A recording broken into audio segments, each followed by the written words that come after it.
মোহাম্মদ রুবেল, আপনি প্রশ্ন করেছেন মেয়েরা কি ছেলেদের মতো চুল ছোট রাখতে পারবে? না, মেয়েদেরকে ছেলেদের যেই কোনো ধরনের ড্রেস, যেই কোনো ধরনের কাট মেয়েদের জন্য হারাম।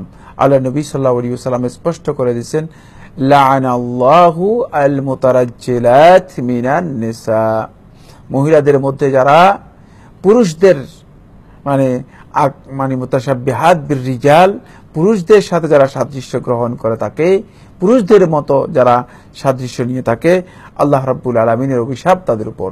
রাসূলুল্লাহ সাল্লাল্লাহু আলাইহি ওয়াসাল্লাম এই কাজটিকে হারাম করেছেন, শুধু তা নয় বরং এই কাজটি আল্লাহ নবী সাল্লাল্লাহু আলাইহি ওয়াসাল্লামের ঘোষণা অনুযায়ী এটি একটি অভিশপ্ত কাজ, এটি অভিশপ্ত কাজ।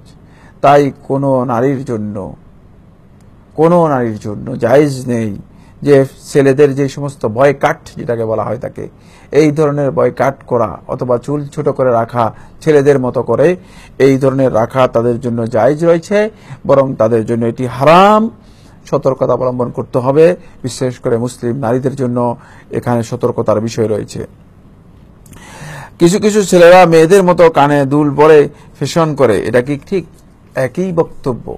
মেয়েদের মতো যেই সমস্ত ছেলেরা ফ্যাশন করে কানের মধ্যে দুল পরে থাকেন, নাকের মধ্যে, হাতের মধ্যে চুড়ি পরে থাকেন, অথবা বিভিন্নভাবে মেয়েদের ড্রেসিং নেওয়ার জন্য চেষ্টা করে থাকেন এবং মেকআপ টেকআপ নিয়ে একটু মেয়েলি ভাব তৈরি করার জন্য চেষ্টা করে থাকেন, এই কাজটুকু সম্পূর্ণরূপে হারাম এবং রাসূলুল্লাহ সাল্লাল্লাহু আলাইহি ওয়াসাল্লামের অভিশপ্ত কাজ।